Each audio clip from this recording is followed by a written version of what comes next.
long stories in there. All right.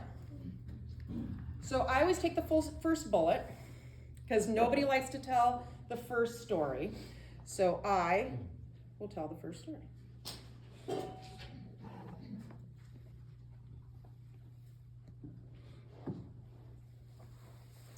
So in September of this year, I attended a love magic workshop with Elizabeth Gilbert. She's the author of Eat, Pray, Love.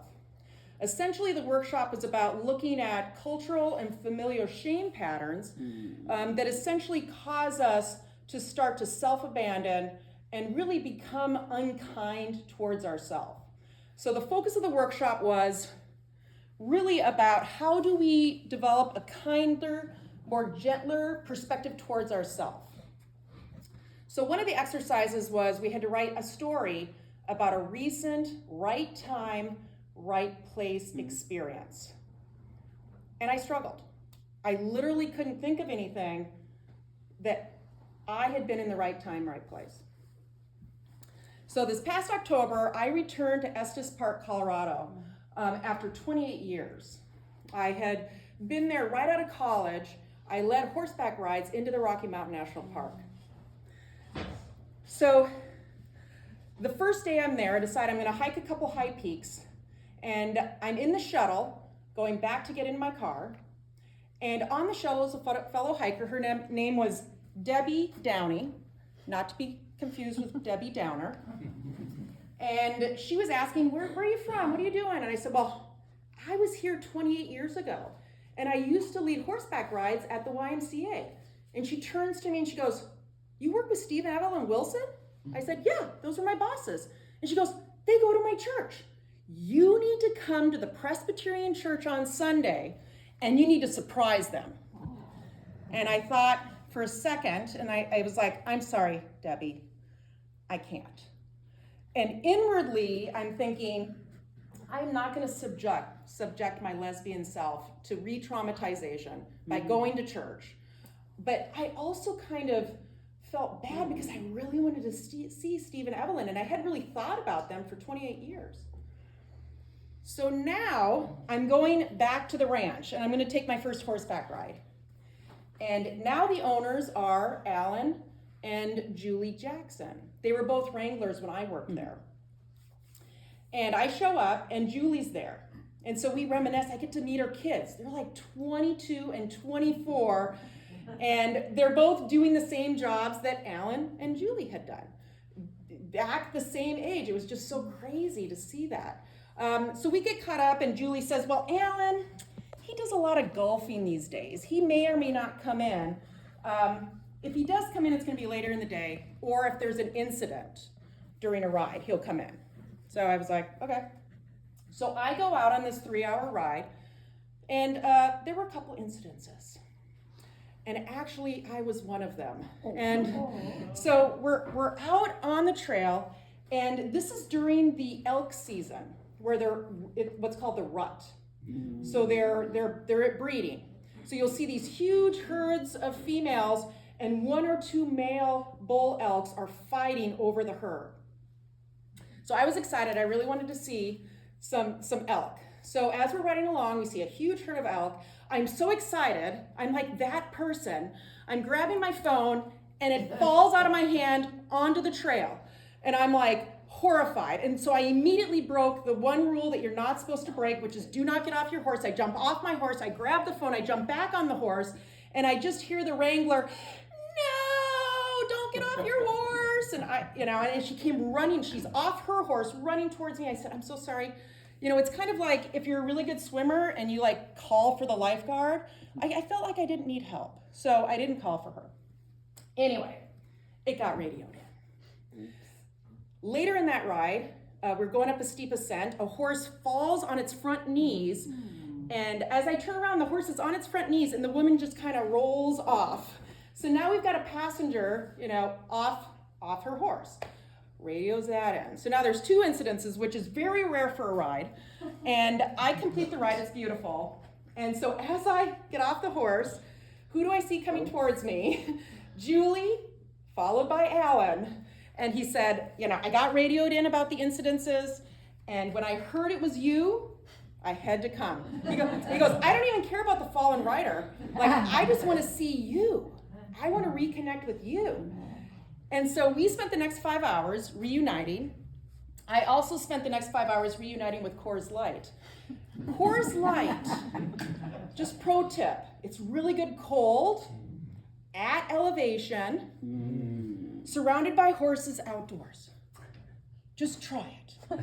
I guarantee you'll love it. So throughout this experience, he learns I'm a lawyer. I'm giving him some legal advice. We're talking about bridges, some liability. I helped him write an email. And at the end of it, he goes, we got to go for a ride together. I got to spend more time with you. And I'm like, great. I said, I'm writing on Saturday. I'm writing on Monday. And he goes, wait a second. Why don't you just come on Sunday? So the Wranglers from 1982 and 1983 are doing a 40th reunion. And that was the first year Alan had worked at the ranch. And I said, okay, I mean, I'm 1996, but whatever, I'll crash this party. So on Sunday, I crashed the 40th Wrangler reunion. And there's about 5 of them. And we spent 5 hours together, and they became like my best friends. I think when you do a job like we had done, they made $150 a month. They worked 6 days a week, 5:30 in the morning until 8:30. Wow. I thought I was winning. I was making $400 a month with the same schedule. The current Wranglers are making $4,500, and they have 2 days off, and they can't start until 6 a.m., and they're done by 5. Wow. So yeah, we learned that later. So we're out on the ride, and the woman in front of me, so everyone is kind of reminiscing. They all knew each other, so they're catching up, but they're asking me questions. Who are you? What are you doing here? And I said, well, I'm a lawyer, but I'm also a yoga teacher. And I said, I'm actually seeing one of my yoga teacher colleagues tonight in Fort Collins. We're both yoga medicine teachers. And Terry, the woman in front of me, turns around, she goes, Kim Bearden? And I go, yeah, Kim Bearden. She goes, oh my God, you know Kim? She goes, Kim and I are on the same book club, and we hang out. And I go to her retreats, I go to her yoga classes. So of course we take a selfie, we send it to Kim. It's just this crazy, once again, just crazy situation. But that's not even the magical part. The magic was at the end of the ride, we get off the horses, and who's there? Steve and Evelyn Wilson. They had finished their church service, and they'd come bearing these photo albums of all the years from 1980 up until like the late 90s, the whole time they ran the ranch. And Evelyn comes running over, gives me a big hug, and she goes, I had the weirdest call on Thursday. Debbie Downey called me and said, one of the Wranglers from 1996 was in town. Her name is Samara, and she may come to church.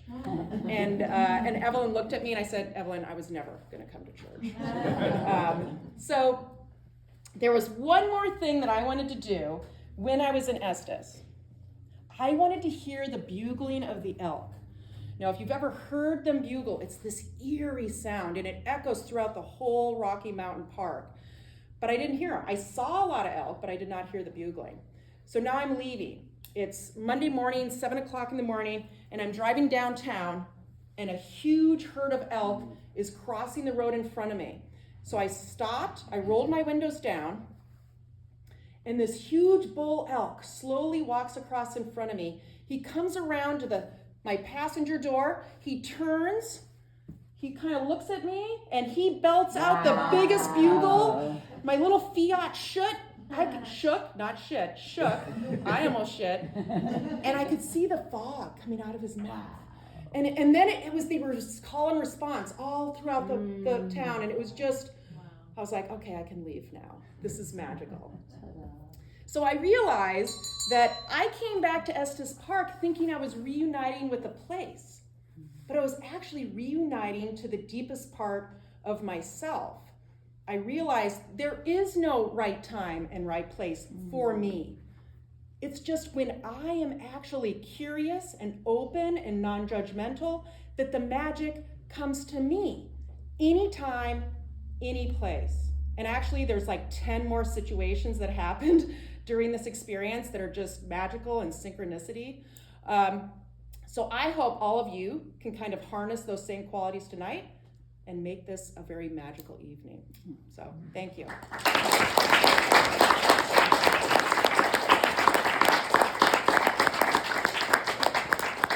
All right, who's going to be in the right time, right place now? And the oracles say, next storyteller is Ham Gillett. Oh, nope. Yeah. So what we're going to do is we're going to practice a little bit bringing up our storytellers. So some of our storytellers have never told stories before. So we really want to give every storyteller a warm welcome, but we really want to give the first timers a warm welcome. So let's practice. Let's just say, we're bringing Ham to the stage.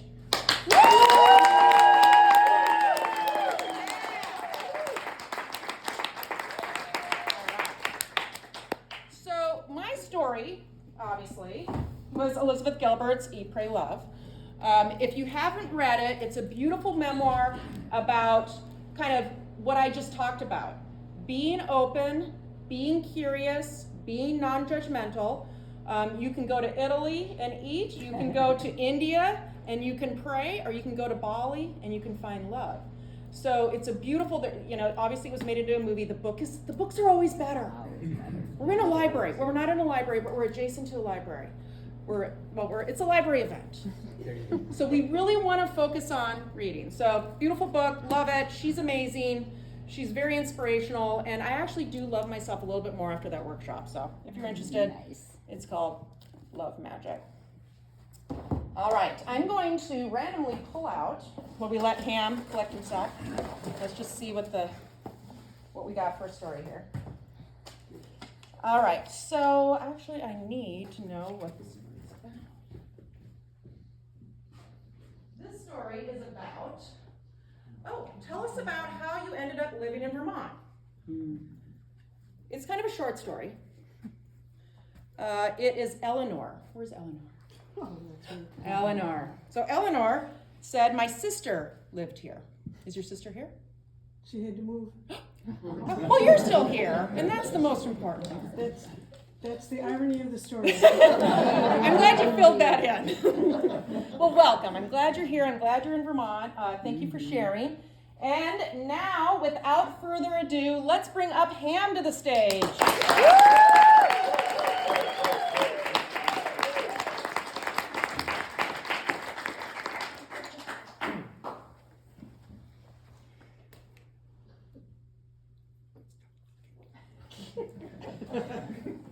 Hi, everybody. Hi. I grew up on a dirt road in South Woodstock, Vermont. Cows out the pasture, 115 people in my graduating class in high school. Small town guy.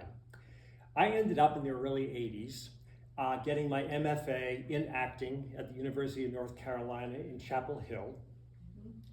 My dance teacher, his name was Joy Javits. Her father happened to be the longtime U.S. Senator from New York, Jacob Javits, after whom the Javits Center was named in New York. Joy never pulled that name or anything, it's just that's who she was. And she had quite a different background than I did growing up. In my second year, she started dating a friend of mine who was in the first year, which caused a little stir in the program, but we all moved through it.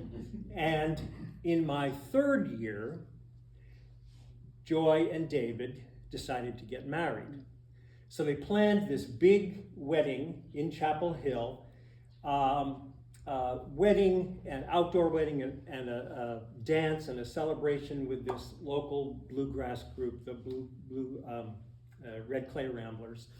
And I was planning to end my time in Chapel Hill for good, and I was going to fly back to Vermont for the summer, and then I was going to move to New York in the fall. So, and I was going to miss their wedding in Chapel Hill. So Joy's mother, Marion, who was a socialite and gave a lot of money to the arts. She lived in New York on the Upper East Side, and the senator lived in the Watergate Hotel in Manhattan. They led quite separate lives. So Marion announced that she would not be coming to the wedding, in Chapel Hill. And furthermore, she was not going to sanction the marriage until they agreed to have a rabbi and a Jewish ceremony in New York. So David and Joy said, all right, we'll do that. So my plan was, I left Chapel Hill, I flew to Indianapolis to visit some theater friends there. Then I was going to fly to New York and stay with some more theater friends in New York, and then go to Vermont. So I'm having dinner with my friend Tom in Indianapolis, and the phone rings, and it's Joy and David. And I'm pretty sure they were pretty stoned, or inebriated anyway. And they said, Marion won't let us get married unless we have a best man. Would you like to be the best man? And I said, well, I'm going to be at the wedding. That makes perfect sense. I'd be glad to do that. So I get to New York. The morning of the wedding, I get up. I put on my blue blazer, my button-down shirt, my striped tie, my Docksiders, and my Nantucket Reds. And if anybody knows what Nantucket Reds are, they're sort of a pinkish red pants that you see at a lot of cocktail parties on Nantucket and Martha's Vineyard. I was not one of those people. I don't know how I ended up with these pants. So I walk to the wedding. It's not very many blocks. And I get there, and there's a doorman in uniform, and he welcomes me. And I tell him why I'm there. And he ushers me to the elevator. And I go up in the elevator, and the elevator opens into the foyer of Marion's apartment. And she's standing there in a pink and white dress. I can picture her now. And she looked at me and she said, who are you?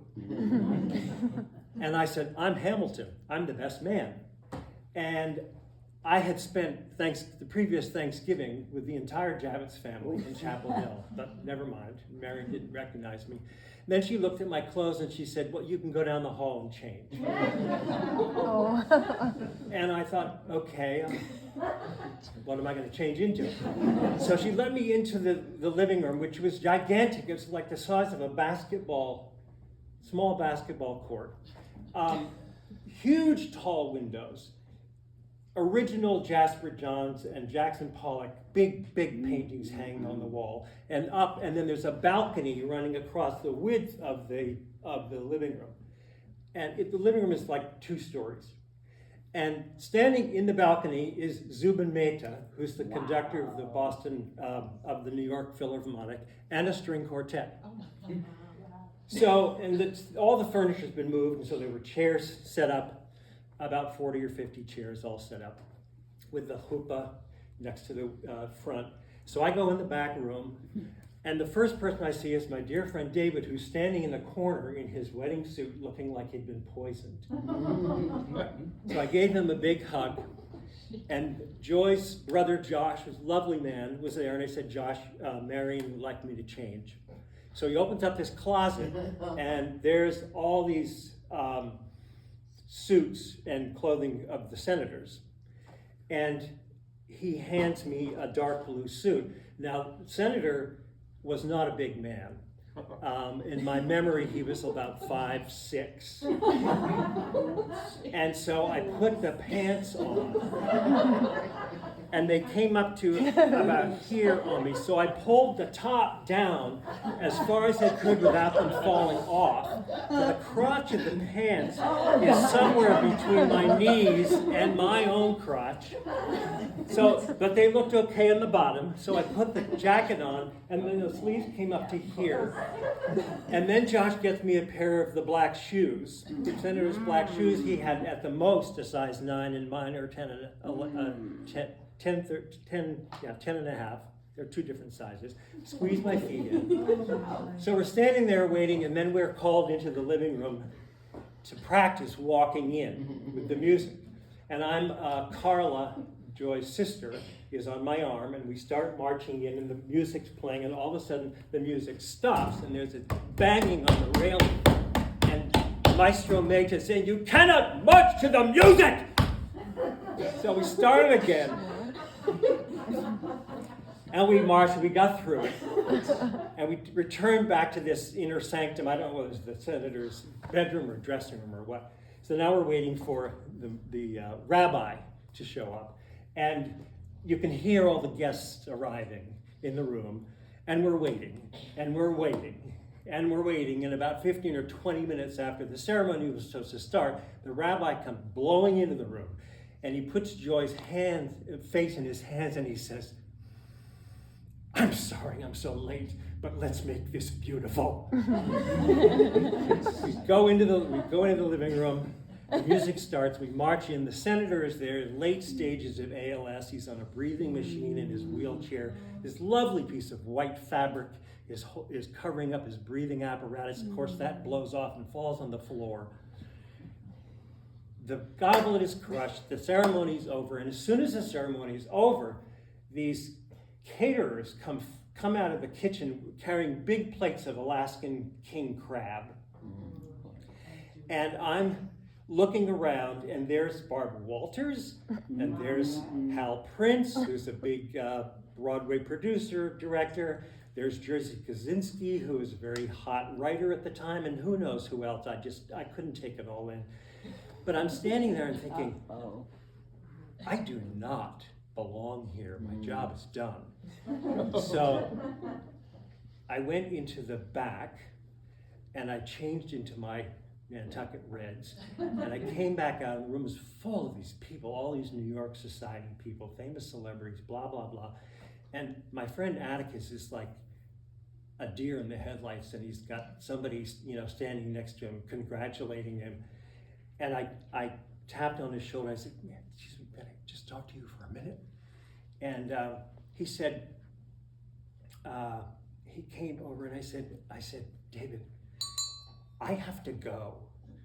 I really have to get out of here." So he walks me to the door, and he looked at me and he said, "May I come with you?"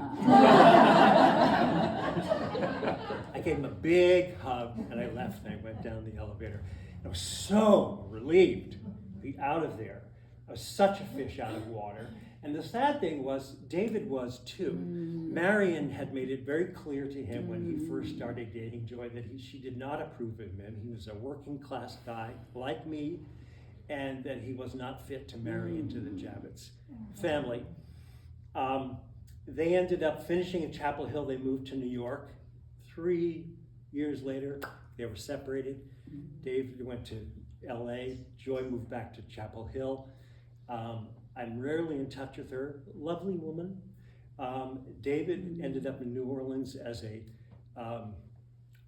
clinical master social worker and hospice social worker. And he and I have remained as, he's probably my closest friend in the world.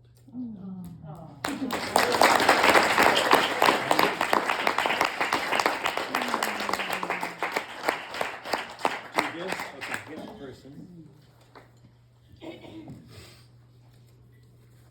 So next up is... The winner is Barbara Ball. Ooh, Barbara.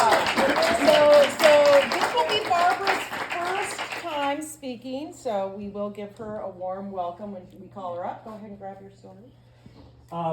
So when I got this message that I was supposed to tell my favorite book, some of my closest friends know this. I don't read very much. I was on the library board for years, and I said, "Are you sure you want me?"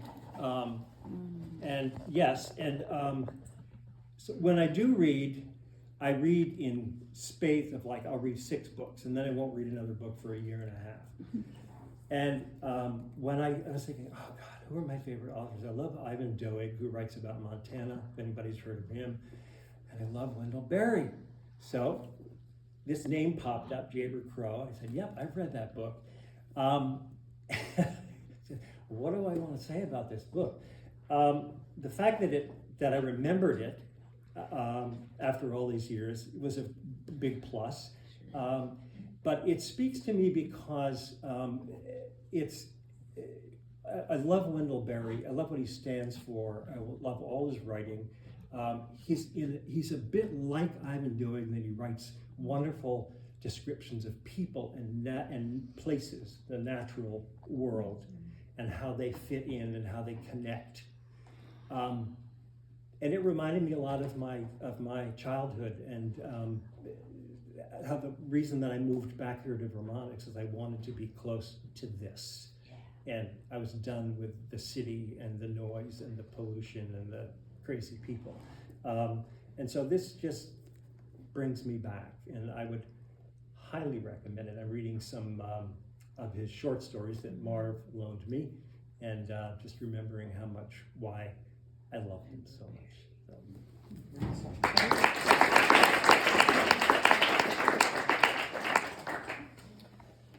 So before we bring Barbara to the stage, interestingly enough, the universe picked this story out. So tell us about a time when you met someone famous, and this is actually Ham. Oh, wow. Pete Seeger used to sing at a local school, and we sat at his feet as he played. So this one's anonymous. Tell us about a time you took your parents' advice. As teenagers, we had a curfew, and sometimes we were passed. To know we were in trouble, our father was a policeman. That didn't help us at all. Great story. So without further ado, I would like to bring Barbara Ball to the stage. This is her first time telling a live story, so let's give her a warm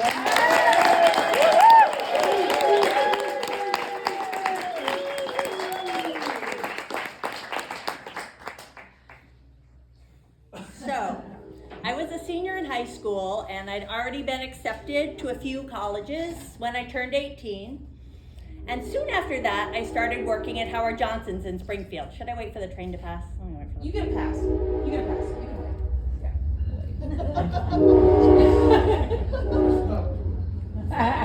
Yeah, go ahead.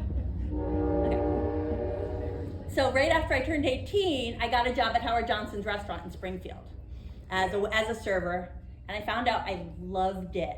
What? I loved waiting tables and working at Howard Johnson's way more than I loved anything school related. So soon after that, I went to my father, who happened to be a high school guidance counselor, and I'm like, sorry, I'm not gonna go to college. I love working at Howard Johnson's. I love waiting tables. And the conversation did not go very well, but he finally said, okay, fine, as long as you delay admission for a year. You know, I did that, but I'm like, I'm not going back in a year. I'm not going to college. I don't want to. So when I graduated from high school, I started working there full time, and I just loved it. It was like the best summer ever. Like, it was a great job. Like, everyone working there was kind of my age. We all got along really well. We liked the work. It was fun, it was fast moving, and we all went out after work every single night and had a great time. And I loved it so much that even on my days off, I would like go in and hang out at the counter and then wait for my coworkers to get off. But then like September came, and you know, things get switched up a little bit. You know, some people go off to college, some people go back to college. You know, some people just leave for other jobs. So I'm like, you know, maybe it's time I could shake something up a little bit. And I'd been writing to this guy who'd been a chef there, and he'd like gone to art school in Denver. And he's like, well, why don't you come to Denver? It's a cool city, and you know, why not? And I'm like, all right, why don't I go to Denver? And by the way, my brother, who's a realtor and used to teach newbie realtors for a long time, he would use me as an example. Like, this is the person that you might not want to be looking to buy a house. My sister Barbara said, I'm moving to Denver. And I said, oh, when? And she said, Tuesday. So anyway, so I was like psyched, and I got my boss at Howard Johnson's to write me a recommendation letter. It was written by hand. I still have it. I checked. Yes, there was a Howard Johnson's in Denver. That was my plan. I packed up my 1975 Volkswagen Super Beetle. Not a great car, but the stereo system was fabulous. I had like $200 to my name. I packed everything up. I had my sound system. I had Journey playing for it, like, one day love will find you, great the chains that bind you. It was like the perfect soundtrack for a whole new life. This is awesome. So, and my plan was like, I want to be in Denver immediately, so I'm not dilly-dallying across country, and also like I don't have money for hotels. So I'm like, I'm just going to drive straight through. I will stop for gas. I will stop to get meals, and I'm like, and I'll stop at Howard Johnson's the whole way across. So I can and I did that, and it was great. Everything was going great until I hit Kansas, and then it's like flat, wicked hot, monotonous. And suddenly, like, my Volkswagen Beetle, like, dies on the side of the road. And I'm like, you know, this is like the 80s. It's like way before cell phones. I'm like, And I'm sitting there for a while. And then this, like, 18-wheeler pulls up behind me. And this, like, 40-year-old guy gets out. He's like, hey, you got car trouble. Hey, what's the problem? You know, it's probably just overheated. Why don't you hear you can come sit in my cab? It's nice and air conditioned. And I'll give you a soda. And I'm like, I'm like, okay. So I got my book because I was a reader, so I bring my book everywhere. I got my book and I went and sat in his truck. It was very cold, and like he gave me a cold Coca-Cola, and I'm like sitting there like feeling awkward, but I'm like, and he's like, hey, where you from? Where you going? Oh, you're going to Denver? You know, I could almost tow you with this truck, blah, blah, blah. He's like, how old are you? I'm 18. Oh, you know, my daughter's 18. Oh, okay. But then after a while, he's like, so you're looking really tired. You know, you should probably take a nap. You're so tired. I'm like, no, I'm fine. And he's like, there's a bed. You know, did you know that there's beds in 18-wheelers? Who knew? I did not know that then. And he like pulls aside the curtain like right behind us, and there's like this bed there. And I'm like, no, that's fine. No, I'm fine. He's like, no, really, you know, you look so tired. You'll feel so much better. And to be polite, I like went back and I'm like lying on his stupid bed, like reading my book, like, and I'm just like, oh, this is really awkward. And he's like, you know, well, maybe we could sleep together. And I'm like, no, like your daughter's my age. Why would you want to do that? And happily he took that for an answer. But then like, so, and I'm like, you know, maybe my car's good now. So I went out and he's like, oh, but I'll follow you just to make sure you're safe. You know. So, and my car started up, that was good. And it went like half an hour, everything's good. But then it started coughing again. So I coasted into this exit. I was right by the exit and I coasted right up to this truck stop and put into a parking space. And I'm walking in and I look out and I see his like truck driving up and I'm like, oh. So I went in, but there was like a bathroom, the women's bathroom. And luckily there was like a window so I could see his truck from in there. And I just like waited. And if, you know, looking back, it felt like it was an hour or 2 hours. I was just like waiting, making for his truck to leave, and it finally left. And I waited a little longer, and then I went out, and luckily, you know, it was cooler out. My car started. I made it all the way to the outskirts of Denver at like 4:30 in the morning when my oil light came on and wouldn't come off. So I had to wait an hour and a half for it to open. But then I got my gas, got my oil, drove to Denver, spent 3 months learning a lot. I got a job. I got a place to live. It was a really lonely 3 months, and then I ended up going back to Vermont. And when I turned 21, I decided I really wanted to go to college, and I enjoyed college and learned a lot more than most anyone I've talked to. And I never told anyone that story, like forever, because I was like so embarrassed, because I'm like, how could I, just to be polite, I would lie on some creepy guy's bed. So that's it.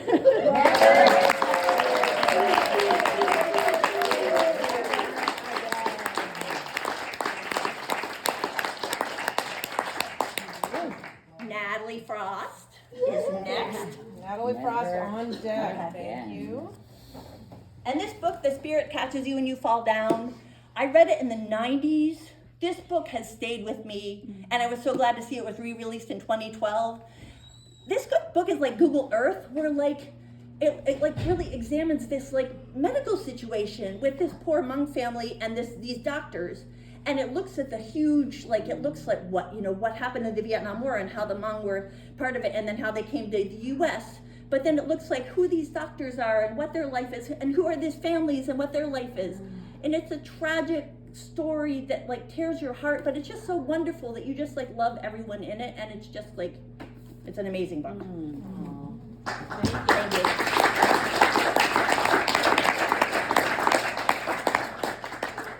Thank you. All right, so before Natalie comes to the stage, I think. Okay, all right, she's got some time. So this actually answers 2 questions. Tell us about a time you put yourself out there, and tell us about a time when you were terrified to do something but did it anyways. So this is Bess. Bess, is that you? All right, so she went on a nationwide speaking tour to work towards ending the death penalty. Public speaking is and was one of her biggest fears. Wow, impressive. I think you should tell a story about that experience. I would love to hear about it. All right, 16. What was your favorite celebration as a child? So this is Sue's. Where's Sue's? Sue's. I hope I pronounced this right. It's the Williga Polish Christmas Eve dinner. Regalia. I'll just take your word for it.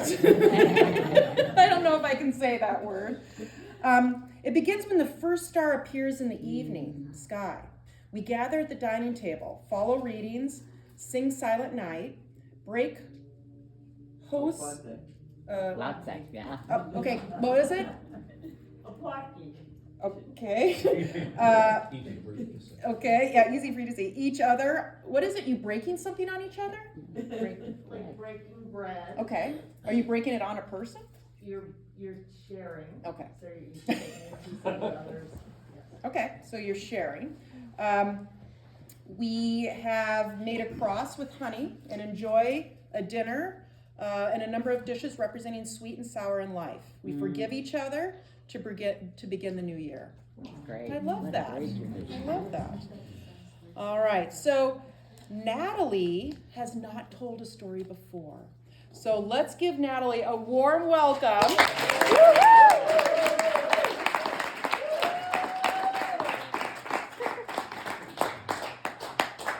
One February morning, I woke up and decided I was going to hike the Appalachian Trail.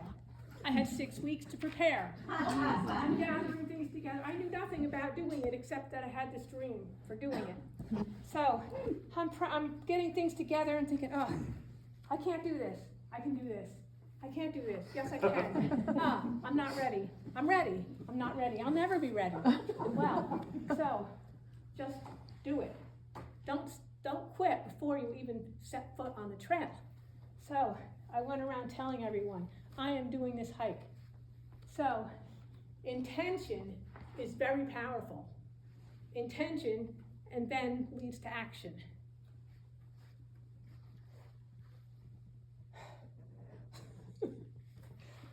Okay, I'm out there. I imagined that when I was out there with all this time to think and contemplate, I would solve all the world's problems. And if not that, at least I'd solve my problems. Well, okay, it didn't quite go that way, but I did end up with a deeper understanding of life lessons. Well, one day out there, got my pack on my back and my poles in my hands, and I come to this river, this creek, this stream, very swift, strong current, deep water. I have to cross it. How am I going to do this? Well, I hesitate, I stop, I think, it looks like I see rocks that I could cross on. So I step out with one foot onto a rock, but the foot behind me is firmly rooted in the ground. The dilemma is, if I want to go forward, I have to let go of what is behind me. Let go of what's behind me. But then I have to pay total attention and focus where I'm putting it ahead of me. So let go of what's behind me.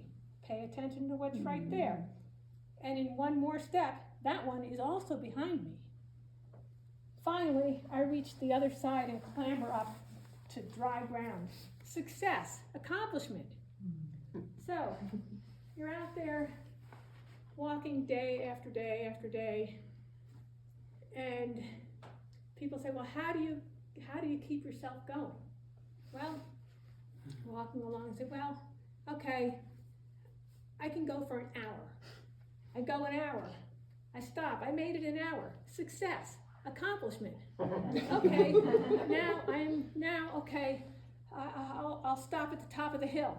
I get to the top of the hill. Success, I did it again. I go to bed at night. I toss and turn. I sleep, wake up in the morning. I survived the night. All day, this happens. Because when I started out in the beginning, it was like, okay, first day, oh great, I can start here. I have 2,180 miles to go. At the end of the day, it's like, well, I went 10 miles, so I have 2,170 miles to go. It's like, talk about like discouraging. So remember my intention. Remember my successes. So all day long, sometimes it was like, okay, take 10 steps, stop, breathe, success, 10 more. And you, like out in Colorado, you know what it's like at elevation. Obviously that was not the AT, different trails. So 10 steps, stop, breathe, look around, success. I did it many times a day. And that actually was one of the most amazing things, because on trail life, I do that a lot. But in town life, you don't think of all these things. You do, I do make all these accomplishments every day, but they're sort of discounted when you're home. Out on the trail, things are a little bit simpler. Challenging, but simpler. You're hot, you're cold, you're tired, thirsty, it's thundering, it's lightning, it's foggy, it's hot, it's dark, the sun is shining, all kinds of things. So you start grumbling about Mother Nature. And you say, well, don't fight with Mother Nature. Mother Nature always wins. So just accept and be flexible. Enjoy the rain, enjoy the wind. You might be wet, but you'll dry eventually. And if you befriend Mother Nature, for me, it made it an easier, more relaxing, and helped me feel more immersed in nature.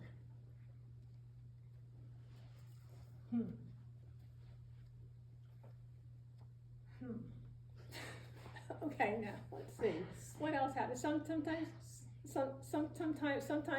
you just get in the zone and you don't think about anything. And you're just walking along, and then all of a sudden you realize, oh, I'm supposed to be talking about this, right?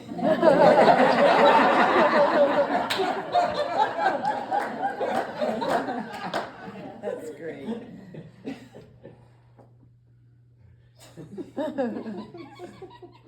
So, how many minutes do I have left? Minute A minute? and 8 seconds.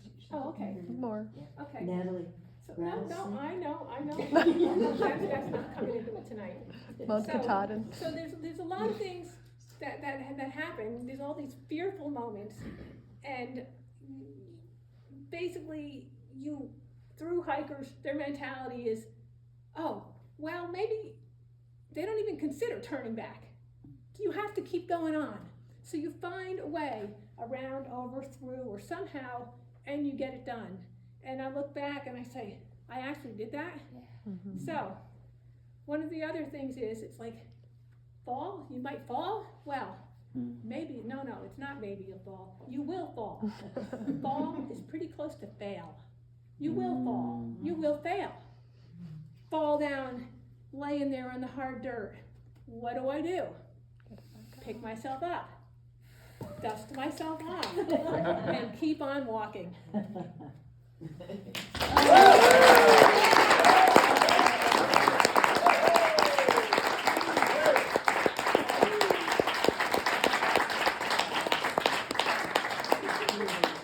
So this will be the last storyteller before intermission. I wish I get one, not more than one. Larissa, go. Larissa's on deck. Larissa's on deck. Okay. All right. So now I'm supposed to talk about a book? Yep. Where's your book? Oh, is this the one you asked me about the other night? Okay, I guess, which one should I pick? Which one did you? Well, I didn't know it had anything to do with tonight, so. It's just whatever your Okay. favorite book is. Doesn't have to do with what you. This was my favorite at the moment I was reading it, okay? And when she talked about it, it popped into my mind. A Man Called Ove by Frederick Bachman. So, has anybody read this one? Yeah. Okay, this was like so good because this poor guy, and he's like has totally no intention of interacting with people or of being nice, and he created such a difference in the entire world of all his neighbors and animals and enemies. It's a great story. It was. Awesome. Thank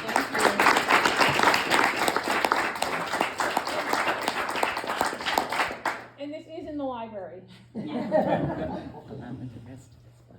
Excellent. All right, so we got a couple little story prompts here before Larissa goes. What do you enjoy doing in your free time that you don't consider yourself an expert at? Running with my dog in the woods. Oh. I don't know if anyone is an expert at that, honestly. Next is, there's actually two here. So Paula, where's Paula? Oh, Paula's got two. Tell us about how you ended up living in Vermont. It's a short story called New Husband. Then tell us about when you met someone famous. Obama and Hillary in 2008 in Unity, New Hampshire as presidential candidates. Wow. This hand Both? both. Oh, wow. Can I lovely. touch it? They're not making eye contact, of course, but when With the Obama handshake? came along, I said, "Good luck, cutie," and he looked up. Aw. You said good luck, cutie? Oh, I did. I just want to make sure I heard cutie. He had just won the candidacy, but Hillary was there in a lovely light blue pantsuit. Of course.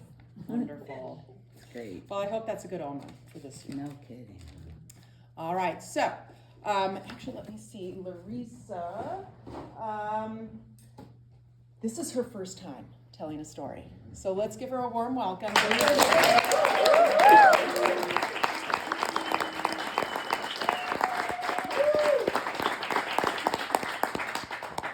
Hi. I spent a few years living on a wilderness commune, and I have so many stories from there that I would like to tell, but I can fit hardly any of them into 6 minutes. So I chose one that I'm going to tell tonight about walking home at night. So this commune where I lived was called Black Bear Ranch, and it was in very, very steep mountains, just straight up, straight down, and swift creeks running through the peaks.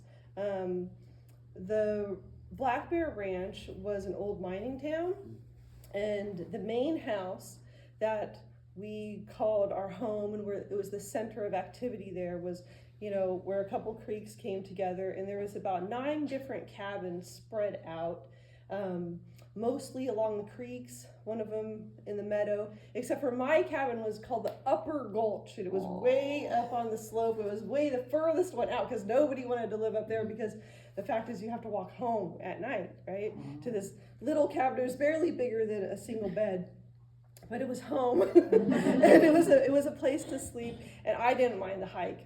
It was about a mile maybe from the house. So there was 2 cabins up there, and there was a lower gulch too. So there was the gulch crew, you know, would be the last ones in main house. Everyone else had drifted to bed, and we would all be sitting there like, like kind of falling asleep, like, okay, does anyone have a light? And it was, okay, because you needed, there was 3 paths home. There was an upper, a lower, and a middle. And there was a few different considerations that one had to make when you were deciding which path to take. One was who is with you or not with you. The other one was what the weather is doing. The other one is how tired you are. And the last but not least one is, do you have a light? And so the answer, you know, 8 times out of 10 was no, we did not have a light, because we were on a wilderness commune, and to get to the store was a real hassle, and nobody had money, and so there wasn't very many batteries or flashlights or candles. So you know, okay, you know, so I was good at walking in the dark. I learned, you know, how to do that. It's, you know, there's a firm ground, and then there's soft ground, and you don't step there. And then whenever you get to and it's soft, nope, get your foot back to where it's firm. Okay, you keep going, nope. And you get there, just stay on the firm ground, And so if you took the lower path, that was best because there's a road. And so, you have a little wandering room, and then there's light, stars. There's a little opening in the trees in the forest, so you can kind of walk like this, and you knew, oh, there's lights here, that's my direction. So, but this one night that I'm trying to tell you about, I'm walking home, and there's a snowstorm. And I was alone, and I didn't have any light, and so I was walking the road. And that was fine. I had already walked this path hundreds of times by now. And this is the road path. This is easy, right? So no problem. I don't know where everybody else was. Maybe they slept in main house. You could do that. You didn't have to be an idiot and walk home to your cabin. You could there's beds in the upstairs, extra beds, So, but no, I'm pretty stubborn. So I wanted to go home, and I made it. To where you're on the road, and then you have to go straight up to the gulch now. I don't know exactly how you figure that out somehow. You figure it out, but I was on it. I was going up to the gulch, and I couldn't tell quite where I was, so I pulled out, the magic thing that you had, the Bic lighter. You flick the Bic when you're really lost and you can't tell, you don't have lights, but everyone just secreted away a Bic lighter. That was your secret weapon. And so I flicked the Bic, but all I could see was thousands of snowflakes. Big snowflakes, big white snowflakes filling every inch of air. And so all the landmarks were now disguised. I couldn't tell any tree, nothing looked familiar. You couldn't tell, in the path, it's not like firm, soft anymore. It was all snow. And, so I just wandered for a long time. And what else was I going to do? Nobody knew. No one's going to come looking for me, I walk home all the time. Nobody was going to look for me. So I just wandered for hours or hour, I don't know, until eventually, and every once in a while I'd pull out the Bic again and try it, but it was like snowflakes. And so it was just kind of wandering through the dark and the snow for a long time. Like this, you don't want to hit the trees, And so eventually I found this fallen down tree. And I recognized that tree because it had fallen down recently. And from my cabin, I knew from my cabin, it was like to the northeast, on the slope where this tree was. So I was like, okay, I know this tree. So I just closed my eyes and oriented myself to where I know the cabin must be from this fallen tree. It's there, And so through the dark, slippery, I was quite up the hill, I was up the steep hill from my cabin. But eventually I found it. I got there. I found the cabin somehow, through the dark, slippery snow, and I felt around to it until I got inside and I slept. And in the morning, when I woke up, I could see, some of my tracks, where I had gone, and I had gone all around my cabin. Sometimes I was like within 6 inches of it, and I had gone all around. I was like just wandering, like I'm gonna bump into my cabin eventually, and I'm so glad that I did, and that, and it just made me think about how.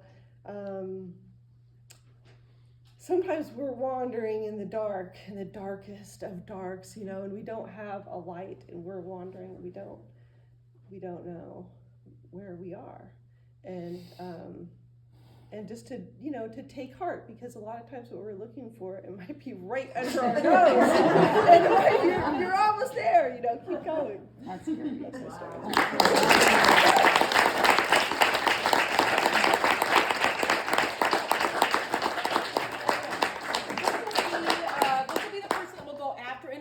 So you're going to have the longest intermission of all of us for your heart to exactly. And the universe says? The universe says Marv. Classic. Marv. So Marv's on deck. I chose this, one of my favorite books. I chose this book called Nature and the Human Soul by Bill Plotkin. And it's not a fiction book. It's nonfiction, and I love it because it is about, it's like about how to become an elder starting at birth. And it's about how there's an egocentric path and an ecocentric path in life. And so it charts out the difference between the two, and it charts out how being how the industrial growth society model, you know, of consumerism and capitalism, how that creates adolescence, perpetual adolescence in a lot of people. And it really, it outlines how making nature and the soul as central to our development, how that is the model that we followed for most of humanity's existence, and how what the exact steps are. So it's really interesting. It's a very dense book, but I find it indispensable in raising a child and in raising myself, and you know, and it's beautiful. It's just, it's filled with beautiful quotations and magical moments and inspiration. So that's why. Nice.